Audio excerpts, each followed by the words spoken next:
Olá, queridos, graça e paz, da paz do nosso Senhor e Salvador Jesus Cristo. Eu me chamo Everaldo Silva. Seja muito bem-vindo a esse canal. Nesse vídeo falaremos sobre uma das passagens que o profeta Isaías liberou em seu livro. E um ao outro ajudou. Se você não é inscrito no canal, aproveita este momento. Aqui embaixo já vai se inscrevendo, dando aquele joinha, compartilhando para que mais vidas sejam alcançadas e edificadas pela palavra do nosso Senhor Jesus.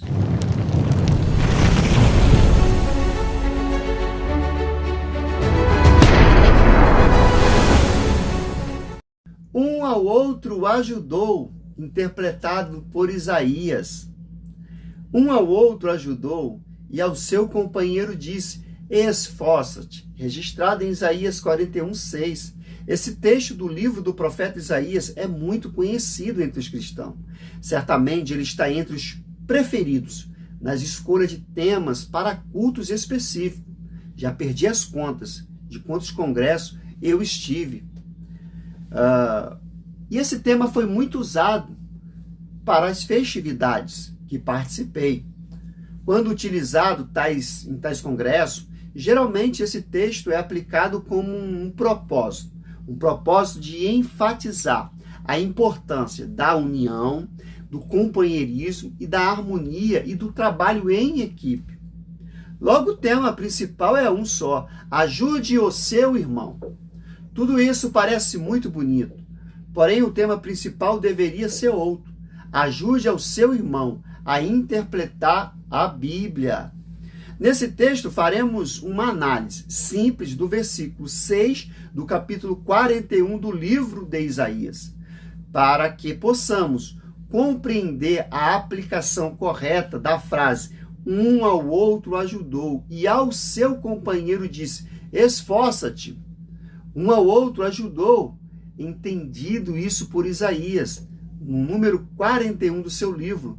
Não pretendo fazer aqui um vídeo complicado e detalhado desse capítulo, pois isso teria um outro sentido. Mas o texto é muito extenso e fatalmente fugiria, do nosso tema principal. No caso do versículo 6, de forma resumida, vamos fazer.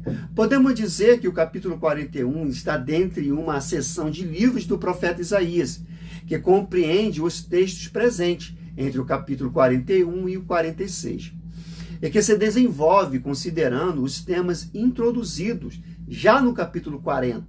Essa seção não é difícil de interpretar, mas também não é das mais difíceis. Muitos estudiosos debatem acerca das articulações dos assuntos abordados nesse capítulo. Tais debates geralmente se concentram sobre uma característica nas características interessantes, vamos dizer, que pode ser notado nos capítulos e nas suas questões. A saber, um tipo de estrutura que parte do geral para o específico, ou seja, uma referência geral em um capítulo e se desenvolvendo, de uma forma bem mais específica em outro capítulo mais à frente.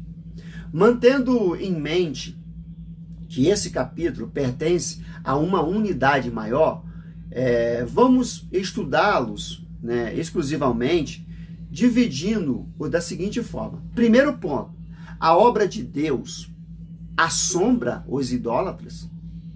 Segundo ponto: Israel não precisa ter medo. Terceiro ponto: os ídolos são importantes diante de Deus? Lendo o capítulo 41, percebemos essa divisão.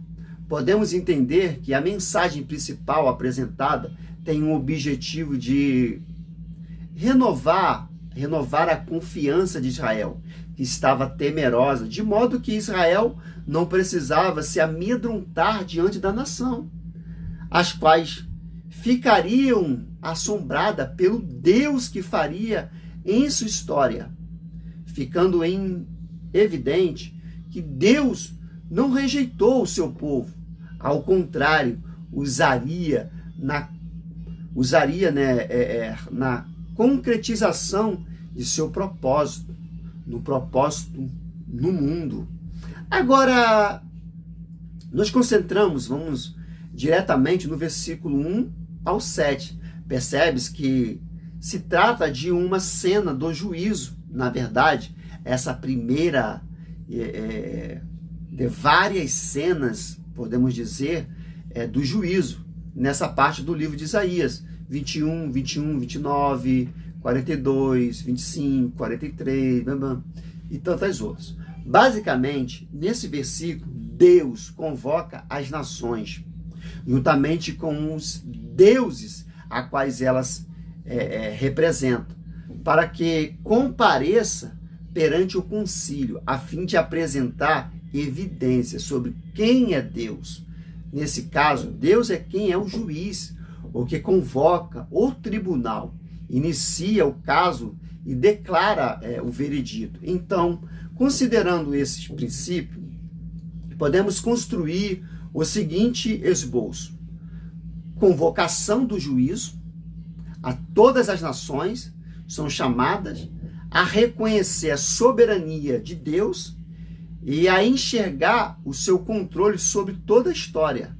A ordem para as nações renovarem as suas forças, estabelecer um contraste entre a força desamparada, vamos dizer, delas e a força mediante pela fé. Vamos para um ponto. A ação de Deus na história. Aqui temos uma referência a Ciro, o Grande da Pérsia, há cerca de 559 a 530 a.C. Aqui foi vitorioso, né? E estabeleceu grandes conquistas. Isaías 44 relata também algumas coisas. Fazendo referências às conquistas futuras a Ciro, Deus então enxerga que seus ouvintes reconheçam que tudo isso era um feito dele, de maneira que as nações estavam debaixo da autoridade do Senhor. Elas desempenhariam um papel que fosse necessário para seus propósitos, que fosse executado. Isso for executado logo, o seu propósito. Deus é o Todo-Poderoso, que convoca Ciro e as vitórias alcançadas para isso foram profetizadas de antemão.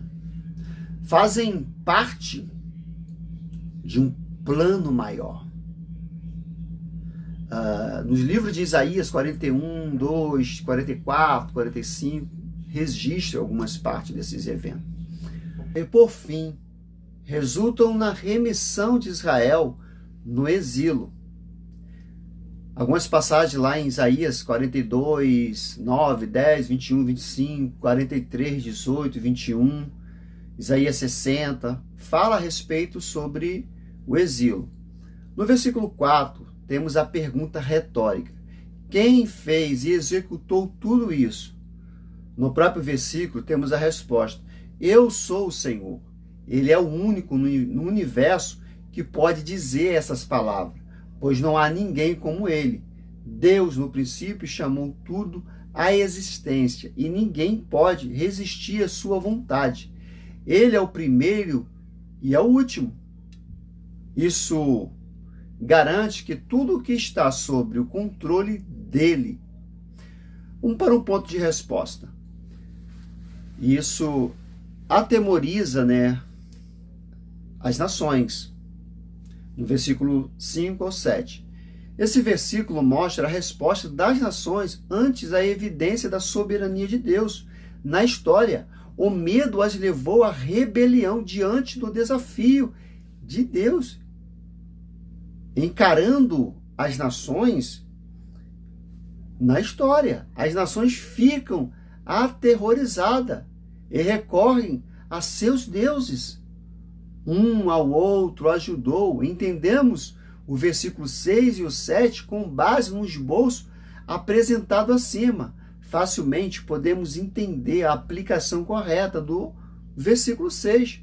O contexto claramente é o da idolatria. Quando estão sendo afligidos e esmagados, tais nações idolatram, buscando auxílio em suas divindades. Entretanto, antes que os seus deuses possam ajudá-lo, primeiramente, eles precisam ser fabricados. O ser humano idólatra procura criar seus próprios deuses, na esperança de que eles lhe protejam das nações do Deus soberano, que governa todas as coisas. Assim, enquanto os idólatras se concentram na fabricação de seus deuses, um ao outro ajudou, e ao seu companheiro disse: esforça-te.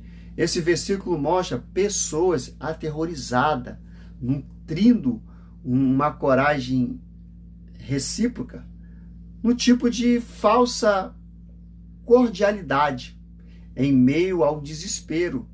Eles preferem encorajar uns aos outros, na expectativa de estarem fabricando ídolos de boa qualidade, ao invés de recorrer ao Deus que realmente possui o poder sobre o curso da história.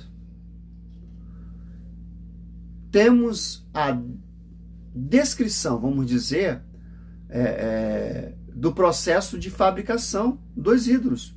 Os artífices e os que moldam a forma rude do ídolo, né? Os ourives, os horríveis preparam os metais preciosos com os ídolos, será revestido, que alisa com um martelo, ajustando, né, o metal, o ouro, a prata. Isso, num lugar devido, é finalmente o que bate da bigorna, preparando os pregos, que firmarão os ídolos em seu lugar. No fim desse processo, eles acreditam ter fabricado uma divindade que pode socorrê-lo. Um ponto interessante nesse versículo é que, diante do terror, não são deuses que encorajam ou os idólatras, e sim os idólatras que encorajam uns aos outros, dizendo: seja forte também.